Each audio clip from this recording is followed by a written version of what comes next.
9 years of silence, one phone call, and a list of demands typed up like a grocery order. That's what my mother carried to my front door the day our story went public. A folded piece of paper with 4 items on it. Like she was owed a refund on a decade she'd thrown away herself. She had no idea that piece of paper was about to become the most expensive mistake of her life. 9 years earlier, I stood in my parents' living room in Sacramento and told them I was marrying Maria. My mother didn't yell. That would have almost been easier. She just set her coffee cup down on the side table, slow and deliberate, and chose the cruelest possible words. "You're going to do this to us." "Do what, Mom?" "Fall in love." "Don't be smart with me, Corey." My father didn't even look up from the television. That told me everything I needed to know about where he stood, which was exactly nowhere, as usual. He'd always been that way. A man who let silence do his arguing for him, who thought neutrality was the same thing as peace. I used to think that made him the safe parent. That evening taught me otherwise. Silence, I learned, can be its own kind of verdict. My sister Whitney was the only one who looked like she wanted to say something. She was 19 then, still living at home, still terrified of our mother's voice the way I'd been my entire childhood. She caught my eye for half a second, then stared down at the carpet. "If you marry that woman," my mother said, "don't call this house again." "She has a name," I said. "It's Maria. I don't care what her name is." My Aunt Paulette was there too, self-appointed moral compass of the family ever since my grandmother passed. She stood up like she'd been waiting for her cue. "Corey, honey, think about your children," Paulette said. "Think about what kind of life you're setting them up for." "I am thinking about them," I replied. "I'm thinking they'll grow up in a house where their parents actually love each other, which is more than I can say for this one." That's when my mother picked her coffee cup back up, signaling the conversation was over. She'd made her ruling and didn't need closing arguments. I remember standing in the driveway afterward, keys shaking in my hand, wondering if I'd just imagined the whole thing. 25 years in that house.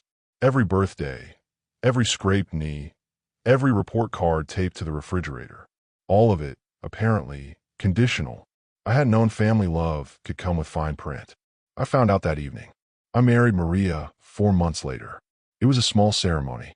My future business partner, Reggie, stood up as my best man, since apparently blood only counts when it's convenient. Maria's whole family came. Her mother cried through the entire ceremony. Good tears, the kind you're supposed to cry at a wedding. Her father walked her down the aisle and shook my hand afterward with a grip that told me he'd already decided he liked me, and that was worth more to me than I let on. My side of the aisle had exactly 9 people on it. 7 of them were friends who'd shown up because they loved me, not out of obligation. Dante was one of them, standing near the back in a suit that didn't quite fit him, grinning like he couldn't believe I'd actually pulled it off. That empty side of the aisle was the last time my family would ever get the chance to stand next to me, for free. I remember catching my reflection in the venue's window right before I walked out to meet Maria at the altar, adjusting my tie for the 3rd time, and thinking about how strange it was that the biggest day of my life so far felt lighter without them there, not heavier. I'd spent months bracing for the ache of an empty row. What I got instead was something closer to relief, which felt like its own small betrayal at the time, though I've long since stopped feeling guilty about it. Growing up, I always thought of my mother as the center of gravity in our house. Every decision, big or small, orbited around what she'd think of it. My father chose his job because she wanted stability. Whitney chose her college major because our mother had opinions about which fields were respectable. I chose to keep my head down through most of my childhood because that was the path of least resistance. It worked right up until the moment it didn't.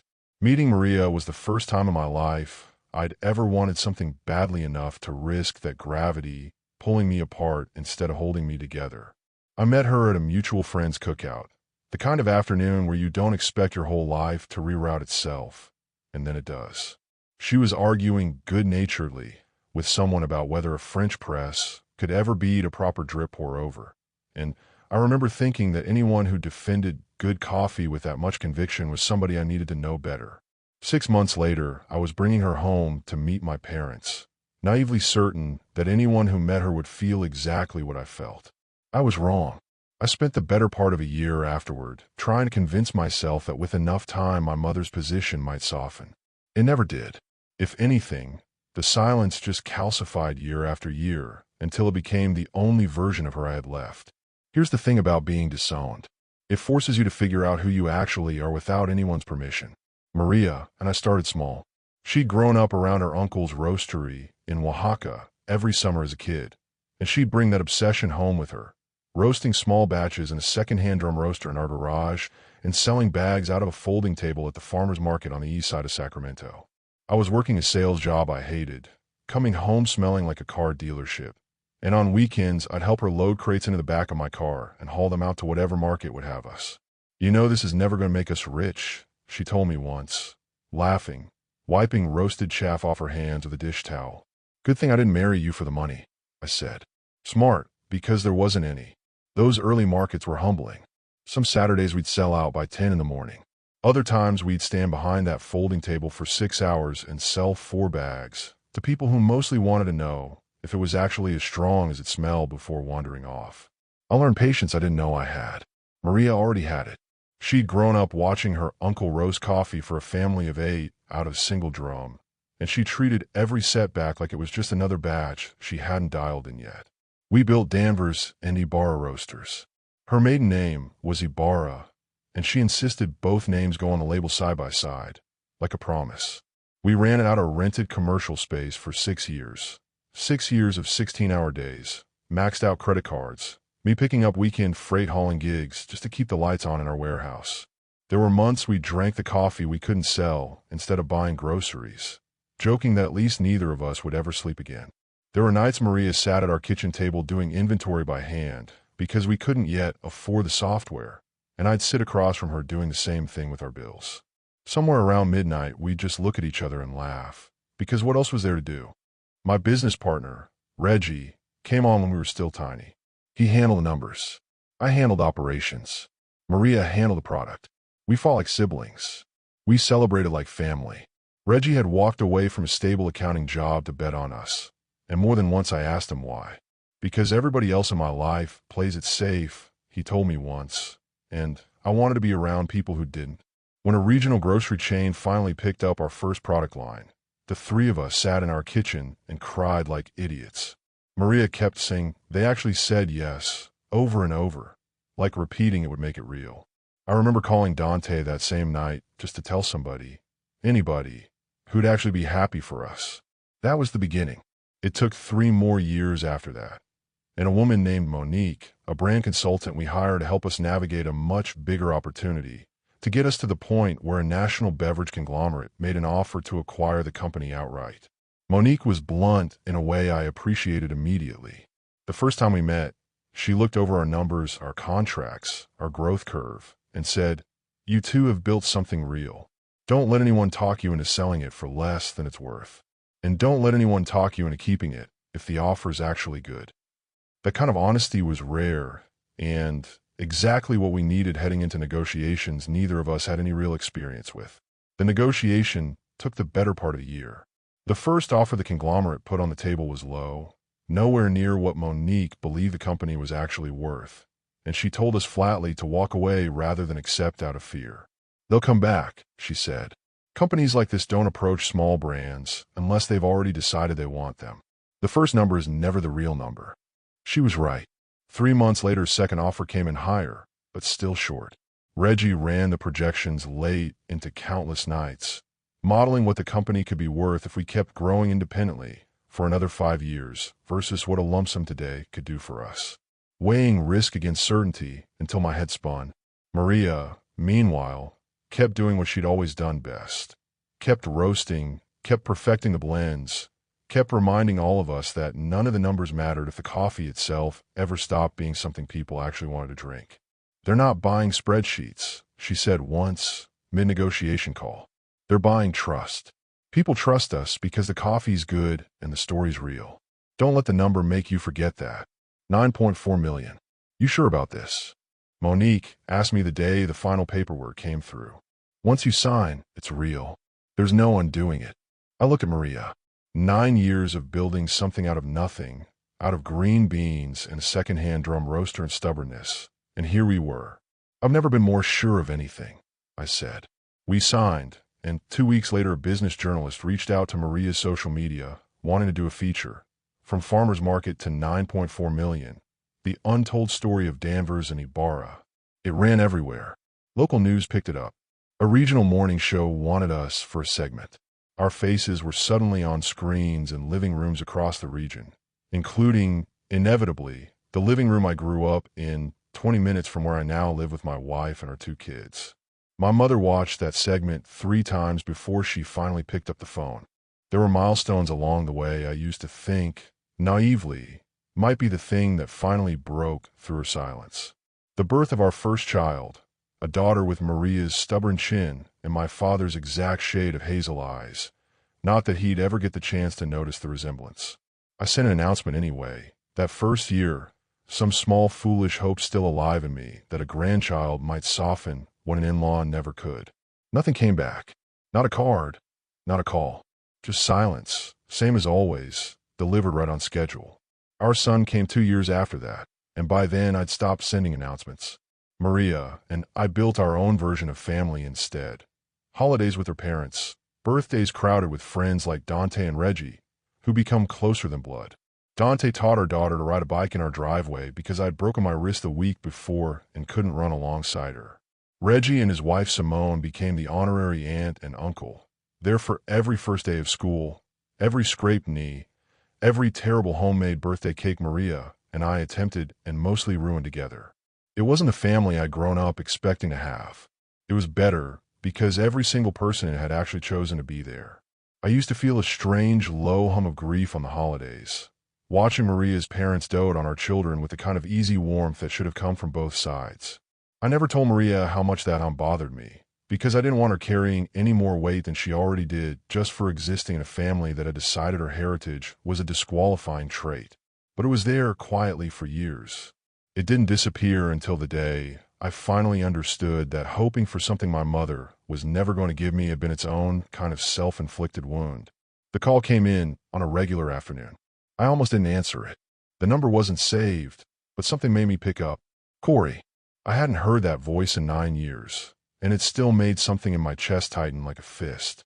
Mom, I saw you on the television, she said, as though commenting on the weather. You and Maria. That's her name. Yeah. 9.4 million, Corey. That's what they're saying. A long pause. I could hear her breathing, could practically hear the gears turning behind the silence.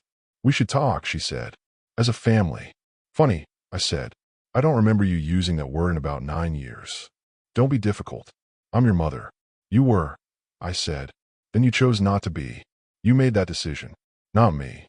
I'd like to come by, she said, entirely ignoring my words, which was exactly her style.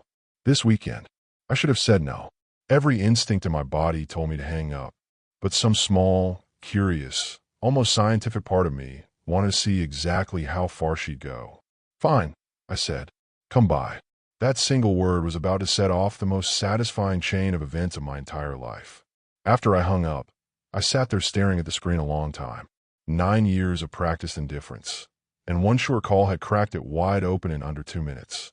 I told myself it didn't matter, that I was completely over it. But some part of me, the part that still remembered being a little boy running to her with a bruised elbow, needed to see if there was anything left behind that voice besides greed. There wasn't, and I was about to let her prove it to me in person. I told Maria that night, sitting across from her at our kitchen table, the same table where we used to count crumpled single-dollar bills from our early days at the farmer's market. She wants to come here, I said, to the house. Maria set her fork down slowly. After 9 years. After 9.4 million, I corrected. What do you want to do? That was the real question. There were 2 versions of me at that table. One wanted to slam the door in her face the second she showed up and never looked back. The other, the one who'd spent nearly a decade watching my mother's absence shape every holiday, my kids growing up without a grandmother, my wife carrying the quiet weight of being blamed for a family's fracture, wanted something permanent. I want the world to see exactly who she is, I told her. Not just hear about it secondhand. I want them to see it. Maria tilted her head. You want to record her? I want to record every second. And then what? And then I want everyone who ever wondered why my own parents weren't in our wedding photos to finally get a clear answer. Maria thought about it a long moment, turning her water glass slowly on the table. I need you to promise me something, she finally said. Anything. Promise me this isn't about proving something to her. Promise me it's about finally telling the truth out loud, where she can't twist it into something smaller. I promise, I said, and I meant it. I called my old childhood friend Dante the next morning. We'd grown up 2 houses down from each other, and after high school he'd gone into video production, mostly commercial work and the occasional wedding, but I knew he had the high-end gear this needed. He came by 2 days before the scheduled visit and installed everything so seamlessly I forgot the lenses were even there by the following afternoon. 4 angles, 2 hidden audio pickups, everything feeding directly to a secure hard drive in my home office, completely offline. I wanted total control over what happened with that footage and when. One thing, Dante said, standing back to look over the room. Think hard about whether you actually want to release this. Once it's out there forever. I know, I said. I've had 9 years to think it through. I also looped in Monique, the consultant who'd helped us navigate the acquisition. She'd built her career on knowing exactly how narratives move through the media, which levers to pull and when. I need your perspective, I told her. Not for the brand, for something deeply personal. I explained the disownment, the cold shoulder, the sudden phone call, the upcoming visit.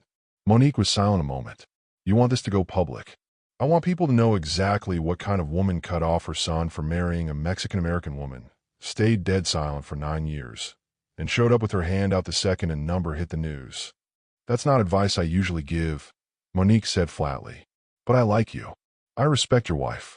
Frankly, a woman like that deserves the exposure. Here's exactly how we're going to handle it.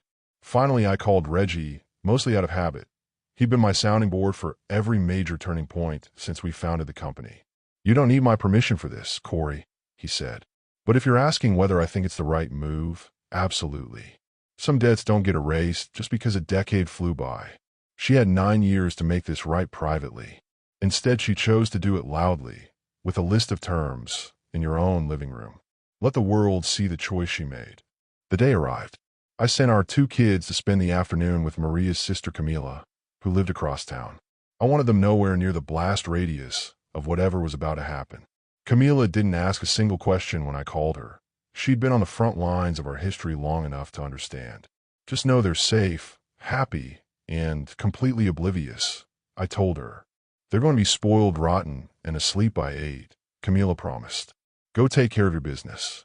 Maria, however, completely refused to leave. This affects me too, she said, adjusting a picture frame on the wall that was already perfectly straight. I'm not hiding in our bedroom while your mother sits in my house. I'm not asking you to hide, I said, catching her hands. I just want you guarded. She's going to say something ugly. She always does. Let her, Maria said, looking me dead in the eye. I've survived 9 years of her silence. I can survive 20 minutes of her voice. At exactly 2 o'clock, my mother's car pulled into our driveway. I watched from the front window as she sat in the driver's seat a full minute before stepping out, almost like she was running through her lines one last time. She looked much older than I remembered. Time has a way of doing that. Her hair had gone completely gray, and there was a stiffness in her stride as she walked up the path, like her joints were giving her trouble. For a fraction of a second, a small residual part of me, the little boy who used to run to her with a scraped knee, felt a pang of sympathy. Then she knocked, and the moment I swung the door open, the very first words out of her mouth were, "You've done very well for yourselves." No hello.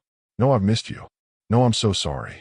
Just a cold appraisal, like a real estate agent inspecting a property before making an offer. Come in, I said. She stepped inside, her eyes sweeping over our entryway, the living room, the family photos on the walls, a framed magazine feature detailing our acquisition. Finally, her gaze settled on a portrait of Maria and me from our wedding day. Maria, my mother said, offering a single curt nod, like checking an administrative box. Hello, Maria replied, her tone smooth and level, completely controlled. It's been a long time. It has, my mother agreed, completely bypassing any semblance of an apology, treating 9 years of void like a minor scheduling conflict. We took our seats. My mother sat in the armchair, while Maria and I sat on the couch directly opposite her. I could practically feel the presence of the hidden cameras Dante had tucked away in the bookshelf, masked behind a houseplant, built into a frame. Every word she was about to say was going to be preserved forever. My mother folded her hands neatly in her lap. 9.4 million. That's a number, I said. That's wonderful, Corey. Truly. She spoke with a layer of pride that was almost impressive, given the reality of why she was there. I always knew you had that drive in you, even when you were young. Funny, I countered. You didn't seem to think I had much of anything in me 9 years ago. Her jaw tightened instantly. That was an entirely different situation.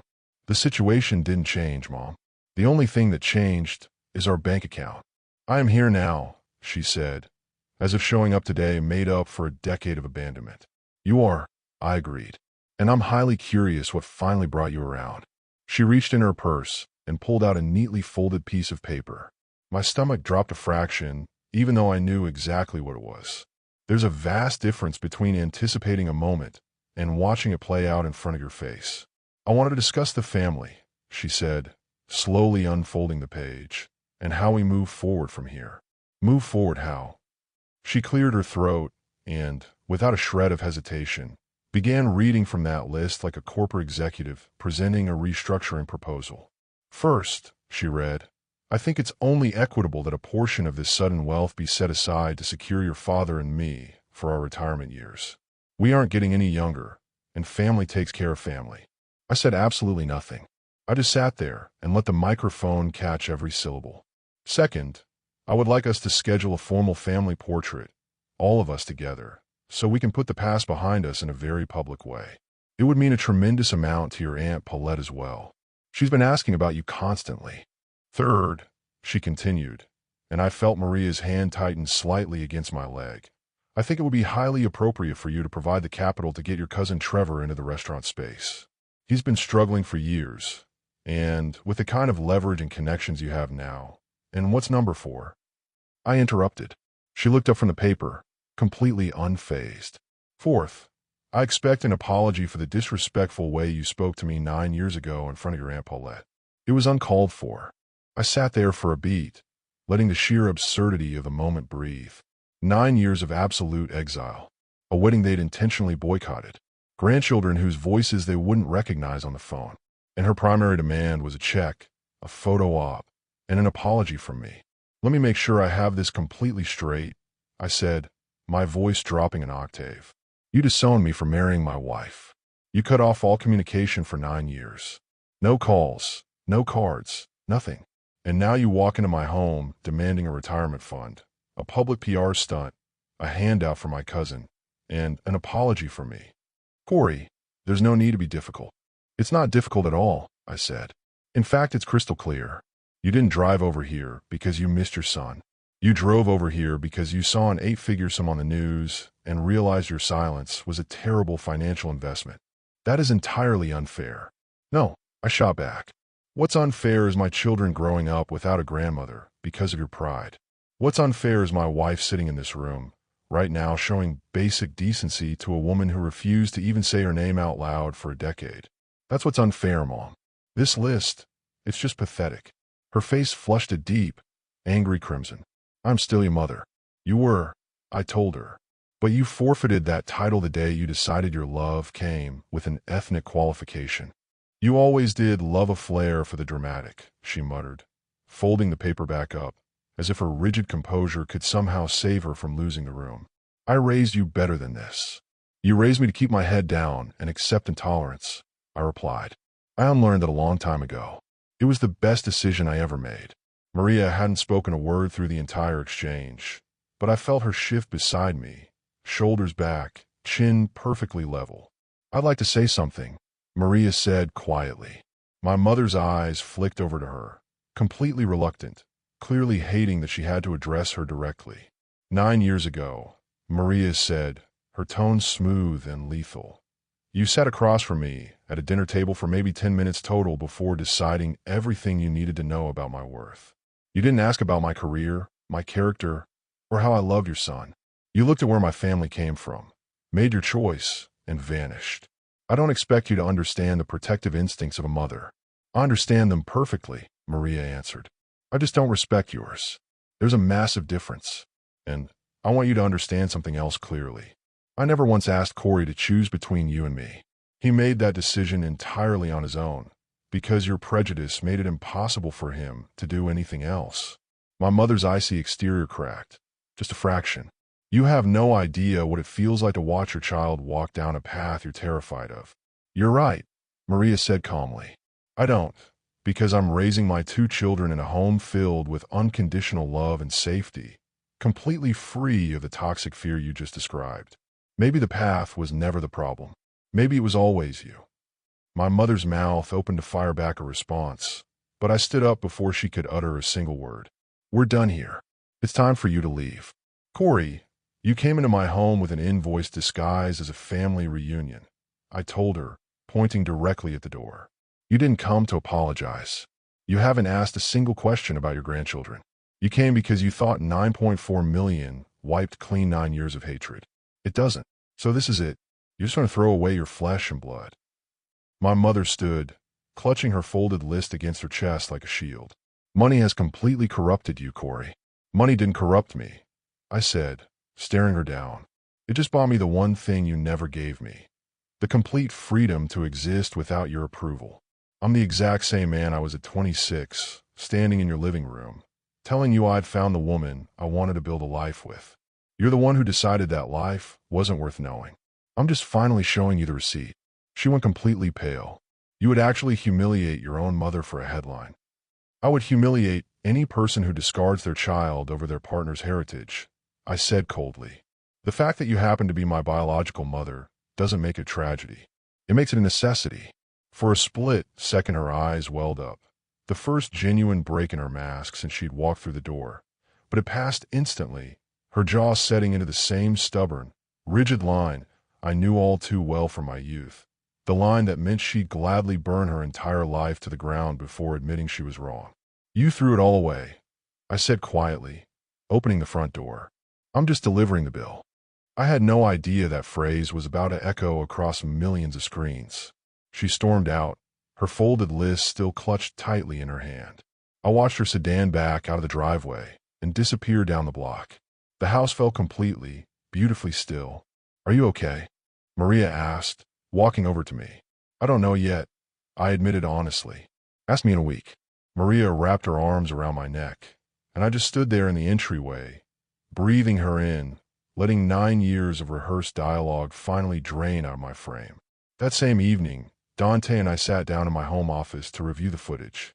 Every angle was immaculate, audio crystal clear, the entire confrontation captured exactly as it happened. No edits, no narrative spin needed. Corey, Dante whistled, shaking his head as the monitor played back my mother's demands. This is absolute annihilation. This is going to utterly destroy her public standing. Good, I said. I'm serious, man. Once this goes live, there's no pulling it down. People are going to know her face, her neighborhood. This isn't an anonymous post. She made it real the day she valued her prejudice over her son. I told him. I'm just making sure the public sees the consequences of that choice. By the time the final export finished, it was past midnight. Dante leaned back, staring at the glowing screen. For what it's worth, he said softly, I've known you since we were boys. I never understood how a mother could do that to her own kid. Watching this, I still don't get it. But at least now the whole world's going to see what I've always known about you and Maria. The next morning I got on a call with Monique. The footage is cut and ready, I told her. Send the file over, she replied. Let's deploy this the right way. Monique's strategy was executed with surgical precision. We didn't just dump a random video onto a fresh channel to get buried by the algorithm. We coordinated with a business outlet that had handled our acquisition feature, pitching it as an exclusive raw follow-up. The public had already fallen in love with our farmer's market to millions story. Now, they were going to get the hidden perspective, the mother who'd abandoned the architect of that success, only to show up demanding a payout the second the paperwork cleared. Audiences love a true success story, Monique explained, but they absolutely live for a narrative reversal. Right now your mother thinks she still holds the psychological high ground. She's about to find out how powerless she actually is in front of an audience of millions. We hit publish on a quiet Tuesday afternoon, capped off by the line that would soon trend nationwide. I'm just finally showing you the receipt. Maria stood right beside me, her hand resting on my shoulder as I clicked the mouse. No turning back now, she murmured. There was never a way back, I said. Not since the day she walked away. The video didn't just perform well. It went completely nuclear. Within the first 6 hours, the view count outpaced our original corporate feature. The comment sections turned into a massive, ongoing conversation about conditional love, prejudice, and the cost of waiting until money enters the room to remember someone exists. Messages poured in for weeks.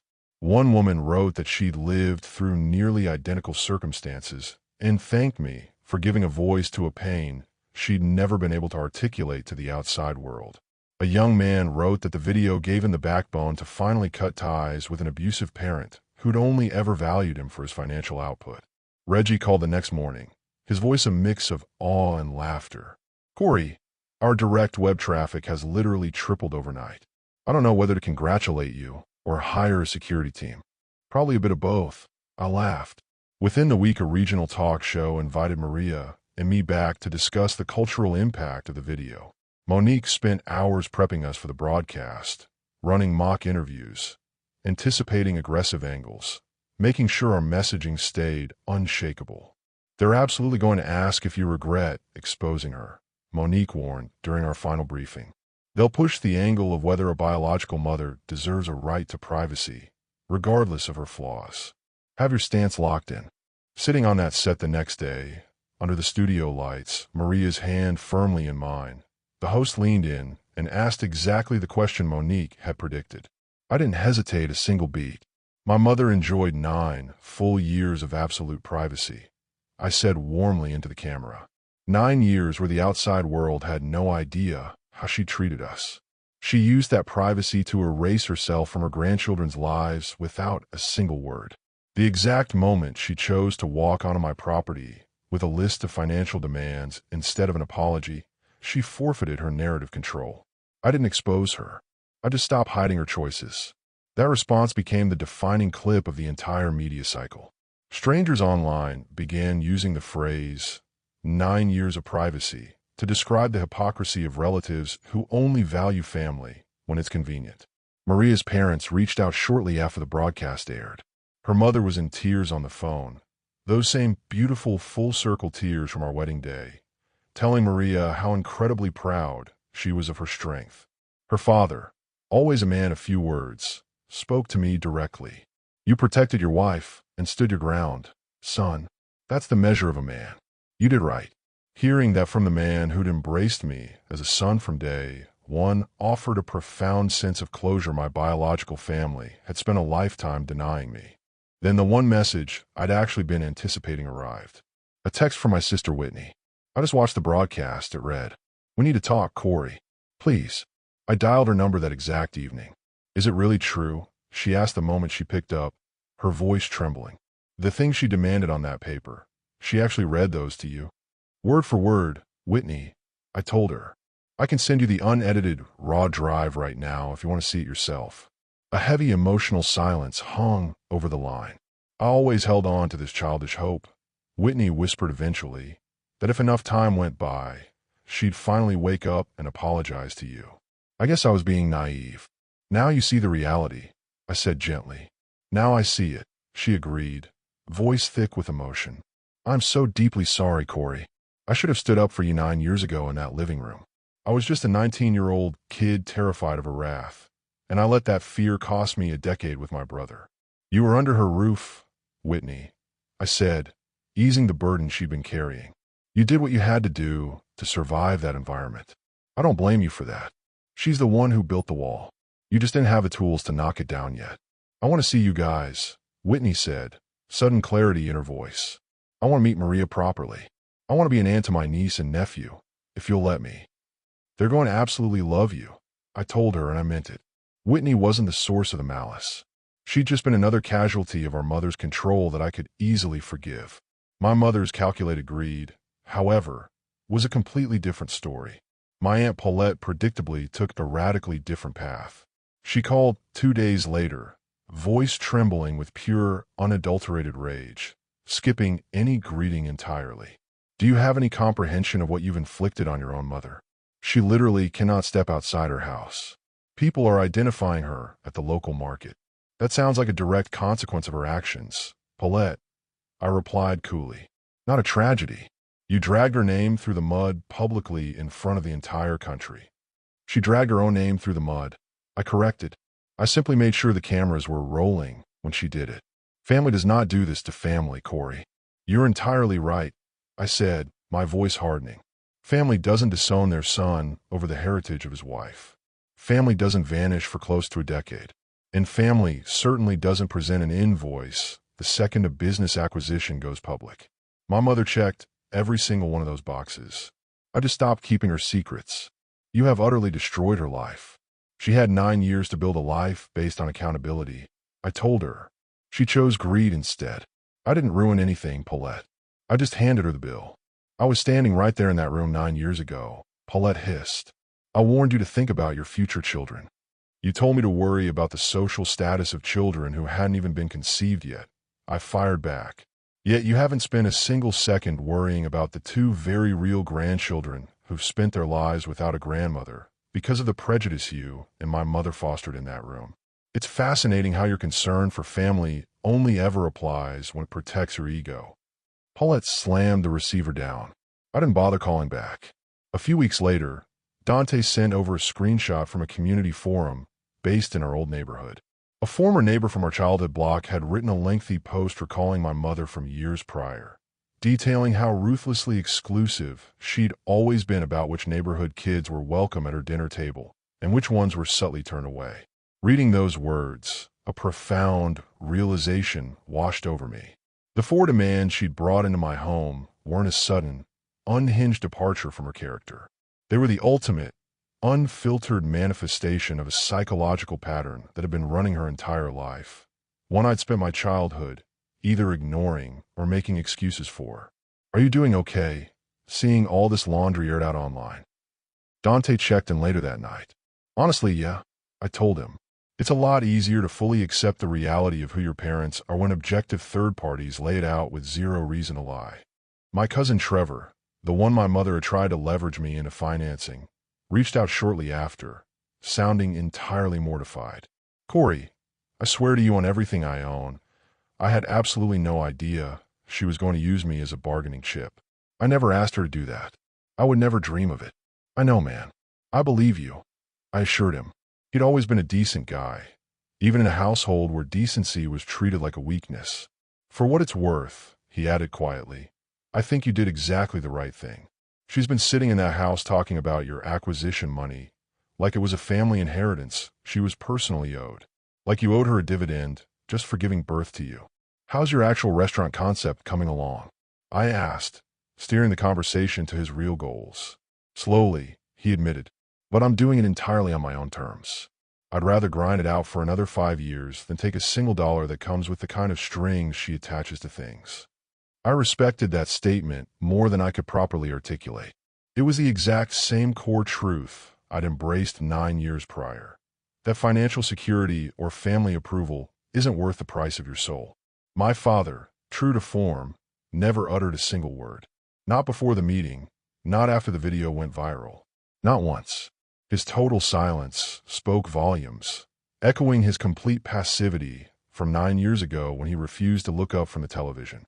He'd chosen his side a long time ago, settling into a coward's consistency.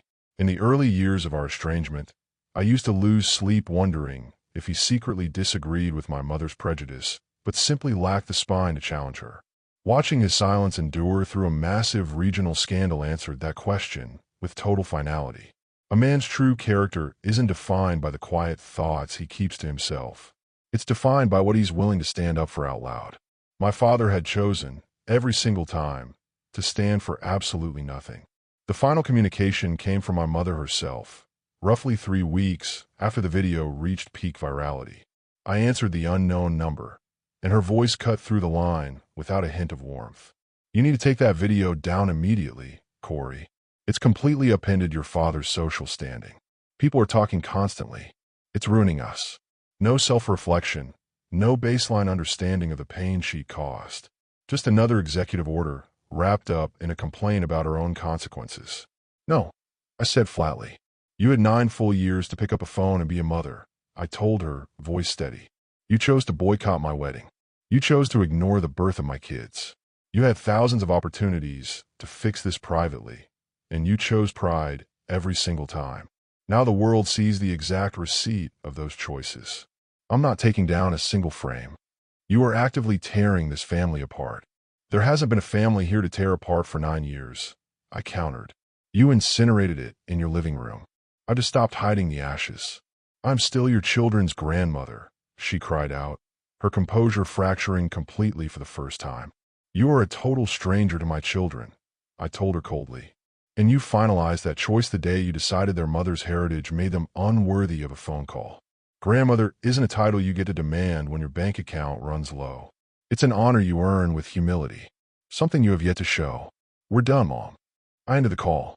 She never dialed my number again. Months turned into seasons. The footage continued to circulate in waves across the internet, routinely resurfacing as a case study in conditional love, prejudice, and the power of boundary setting. Ironically, the massive wave of public support for Danvers and Ibarra roasters drove our brand visibility to unprecedented heights, making our new parent company absolutely thrilled with the acquisition. Monique frequently joked that my mother had inadvertently executed the most lucrative marketing campaign in modern coffee history. Whitney became a permanent, beautiful anchor in our daily lives, a staple at weekend cookouts, birthdays, and school events, learning our kids' favorite games and inside jokes. She tried to apologize to Maria at first, but Maria simply cut her off with a hug, reminding her she wasn't responsible for the sins of her mother. Camila and Whitney hit it off immediately, and our family gatherings no longer felt like a broken puzzle we were forcing together. They felt like a real family that had finally, found its rhythm. Reggie and Monique remained tight fixtures in our inner circle. Every now and then one of them will text over an article analyzing the fallout of what people started calling the receipt video, always with the same note. Still can't believe you actually pulled the trigger on that. I smile every time I read it. My mother still resides in that same Sacramento house. According to Whitney, she rarely ventures out anymore, keeping the blinds drawn, fully aware the community around her knows exactly who she is. That 11-minute window into her soul cemented a legacy she can no longer manipulate. And to be completely honest, I don't feel a single shred of guilt. I want to be entirely transparent about that, because I know people often expect these stories to wrap up with a neat redemption arc. The tearful mother realizing her errors, a grand embrace, a clean slate. But that's not real life. She had a decade of chances. She had a wedding invitation. She had grandchildren. She had every avenue a human being could possibly ask for to offer grace. And every single time, she chose her own ego. The list of demands wasn't a sudden mistake. It was the definitive summary of who she'd always been, finally captured in high definition for the world to see. Maria and I sat out on our back porch a few evenings ago, watching our kids chase each other through the grass as the sun dipped below the tree-line. She leaned over and asked me if, knowing everything I know now, I would still hit record. Every single time, I told her, kissing the top of her head without a second of hesitation. No lingering regrets. The only thing I regret, I said, looking out at our children laughing in the twilight, is that it took a $9.4 million acquisition for the world to believe the truth about her prejudice. That she walked away from her own son over something that never should have mattered in the first place. Maria leaned her weight against my shoulder, and we just watched our kids play, completely safe, completely loved, entirely insulated from the cold, conditional world we'd left behind. Sometimes my mind drifts back to that living room 9 years ago. The slow, deliberate placement of the coffee cup. The quiet verdict passed down before I could even finish my sentence. I used to carry a deep, heavy grief over what that night cost me. But standing here now, I see it with total clarity. It didn't cost me a family. It simply exposed one that never truly existed, clearing the path for me to build a real one of my own. What I gained instead was harder one, but far more real. A wife who never once asked me to shrink myself to make anyone else comfortable. A sister who found her courage 9 years late, but found it all the same, and has spent every day since trying to make up for lost time. A business partner who bet on us when nobody else would. A friend who wired a house with cameras because he trusted my judgment, even when it scared him. A consultant who helped me turn a private wound into a public reckoning, because she believed the truth deserved an audience. and two children who will never know what it feels like to be measured, judged, and found wanting by the people who are supposed to love them unconditionally. That, more than the 9.4 million, more than the viral video, more than the folded piece of paper with its 4 ridiculous demands, is the inheritance I actually care about passing down. My mother wanted a family photo to put the past behind us. She wanted it because a photo is easy. A single frozen moment that can be shown to neighbors and relatives is proof that everything is fine, that the wound never happened, that 9 years of silence was just a minor disagreement smoothed over by time and money. I understand now why she wanted that photo so badly. A photo doesn't ask questions. A photo doesn't say anything at all. It was never going to be that easy. Not after everything. Not after 9 years of exactly that kind of easy silence. Some doors, once you close them, are meant to stay that way. I closed mine, and I have never once looked back. Our daughter asked me once, not long ago, why she only has grandparents on her mother's side. She's 7, old enough to notice the asymmetry at other kids' birthday parties, too young yet for the full explanation. I told her, simply, that some people aren't ready to love the way our family loves, and that we don't wait around for people who aren't ready. She thought about that for a second, the way kids do when they're deciding whether an answer is good enough, and then went back to her cereal, apparently satisfied. Someday she'll understand the rest of it. For now, I'm just grateful she'll never have to live inside the version of family I grew up believing was the only kind available.